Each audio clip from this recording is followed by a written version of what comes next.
ભાઈઓ, મારો કરું મિત્ર લુખેશ ઉર્ફે રૂપેશ હવે સારા માર્ગે વળી ગયો છે. અનાથ બહેનોને મદદ કરવી, ગરીબ વિદ્યાર્થીઓને શિક્ષણ આપવું, સત્કાર્યો કરવા, બસ આમાં જ સમય પસાર કરે છે. સારી વાત છે. લુખેશે આખી જિંદગી એટલા દુષ્કાર્યો કર્યા છે કે જેનો કોઈ હિસાબ નથી. મિત્ર ગિરીશ, જો મારા વિશે વાત કરતો હોય તો હવે ના કરતો, કારણ કે સારા કામોનો પ્રચાર કરવાથી પુણ્ય ધોવાઈ જતું હોય છે. અને મિત્ર, મારે તો હવે ગુપ્ત દાન કર્યા જ કરવું છે. ચૂપચાપ લોકોની સેવા કરવી છે મારે. મને સમજાતું નથી લુકેશ, તું અચાનક બદલાઈ કેવી રીતે ગયો? ગિરીશ, નદી જ્યારે પોતાનું વેણ બદલે ત્યારે ક્યાં કોઈને ખબર પડે છે? હવામાન ખાતું જ્યારે આગાહી કરે કે ગુજરાતમાં વાવાઝોડું આવવાનું છે અને એ વાવાઝોડું અચાનક કર્ણાટક તરફ ફંટાઈ જાય ત્યારે ક્યાં કોઈને ખબર પડે છે? પડે છે ને, હવામાન ખાતાને પડે છે. પણ એ ક્યારે મિત્ર, ક્યારે? જ્યારે વાવાઝોડું કર્ણાટકમાં આવી ગયું હોય છે ત્યારે. બસ એવી જ રીતે મિત્ર, મારા હૃદયના હવામાનમાં પણ પલટો આવ્યો છે.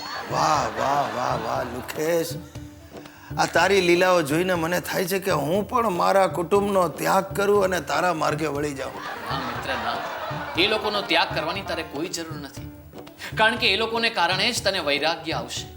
આ એ વાત પણ સાચી. મને ખાતરી છે ચારે જણા મળીને મને ભગવા કલરના ધોતિયા પહેરાવશે. મિત્ર ગિરીશ, તું બહેનોને મદદ કરવાનું કામ કેમ નથી કરતો? ના ના ભાઈ, જવા દે. એ કામથી શરૂઆત કરીશ ને તો મારી સુસલીને તરત શંકા પડશે. મારે શરૂઆત ભાઈઓને મદદ કરવાથી જ કરવી પડશે. એમ? તો મને મદદ કર. હું એક મંદિર બનાવડાવું છું, એમાં દાન આપીને પુણ્ય કમા. અરે, તું મંદિર બનાવે છે? ક્યાં? પાડાપોળમાં. પાડાપોળમાં તો તું રહે છે. હા મિત્ર ગિરીશ, હું ત્યાં મંદિર બનાવડાવું છું. એમાં 5000 રૂપિયાનું દાન આપી અને શુભ કાર્યની શરૂઆત કર. ભાઈ, બહુ ઉમદા કાર્ય છે. ખરેખર મારે હવે તારા માર્ગે વળવું જ છે. હું તને હમણાં જ ફાળો નોંધાવું છું. 5000 રૂપિયા. બસ સરસ, લે હાલે 5000 અને આ ઉપરથી 1 રૂપિયો પણ રાખ. વાહ મિત્ર વાહ. હાલે હાલે આ પહોંચ. અરે ચાલ મિત્ર, હવે રજા લો. હજી બીજા ઘણા પાસેથી ફાળો ઉઘરાવા જવાનું છે. જય શ્રી કૃષ્ણ. જય શ્રી કૃષ્ણ લુકેશ. હા, ખરેખર બદલાઈ ગયો લુકેશ. આ પૈસા લીધા ને પહેલી વાર પહોંચ પણ આપી. બોલો ભોળા ભાઈ ગિરીશ, ઘર એ જ મંદિર છે એવું શાસ્ત્રોમાં લખ્યું છે. પાડાપોળમાં મારા ઘર સમા મંદિરનું રિનોવેશન ચાલુ છે. મારા આ મંદિરના રિનોવેશનમાં તારો ફાળો અમૂલ્ય રહેશે.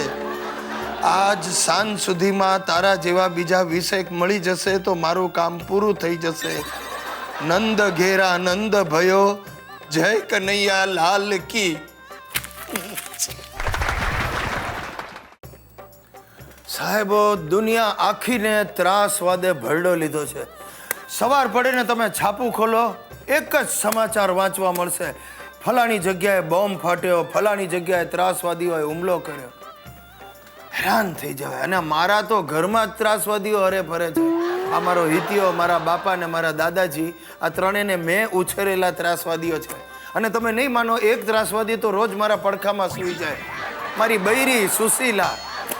ખરેખર ભાઈ, હું તો કહું છું કે આ કાસબને સાચવવા માટે આખી ગવર્મેન્ટ પૈસા ખર્ચે છે, જ્યારે મારા કુટુંબીઓને સાચવવા માટે હું પૈસા ખર્ચું છું. રોજ સવાર પડે ને નવા હુમલા કરે છે. હુમલા? ક્યાં હુમલા? કોણે કર્યા? કેમ કર્યા? ગિરિયા, કોણે હુમલા કર્યા? એ ભાઈ લુકેશ, તું હુમલો ના કરીશ. હા યાર ગિરિયા, હું શું કહું છું, આપણે બધા જ ધંધા બંધ કરી દઈએ અને નવો ધંધો શરૂ કરીએ. આતંકવાદીઓને પકડાવવાનો ધંધો. અરે તું નહીં માને, એક આતંકવાદીને માથે 5 લાખ, 10 લાખ, 25 લાખના ઇનામ હોય છે. અને ગિરિયા મહિને એકાદ પકડાયો તો એ ઘણું. હા, એ તો સાચી જ વાત છે. Very good idea. સૌથી પહેલા મને એમ કે તારા માથા ઉપર કેટલું ઇનામ છે, તને જ પકડાવી દઉં. ઓ ભાઈ, મને પકડાવીશ ને તો ઉલટાના સામેથી તારે દેવા પડશે. એટલે મારા નામની સોપારી તો લેતો જ નહીં, ઉલટાનો ઉલમાંથી ચૂલમાં પડીશ.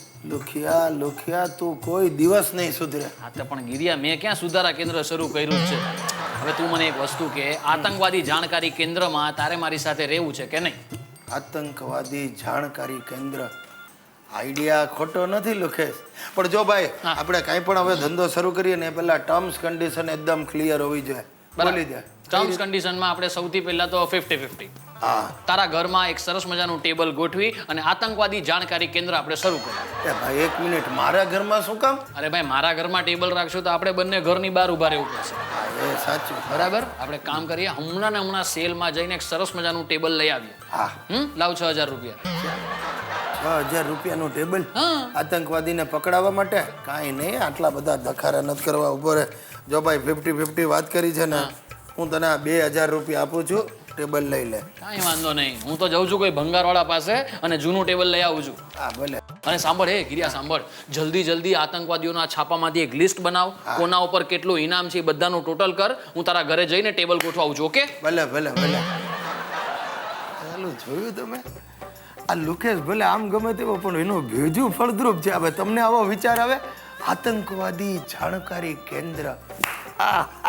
બનાવો લિસ્ટ ગુજ્જુભાઈ, ગિરીશ કુમાર. રૂપિયા 25,000નું ઇનામ. એક આતંકવાદી ભંગારવાળાના વેશમાં જૂની પુરાણી વસ્તુઓમાં બોમ્બ ફિટ કરીને લોકોને વેચે છે. એની જાતને આ તો ફસાયા. આ તો મારા જ ઘરમાં બોમ્બ ફાટશે ને ઘર જશે ધડાકે, અને કદાચ મારે જ કાસબની બાજુમાં બેસવાના વાર આવશે. એ લુકેશ, એ લુકેશ, એ માં.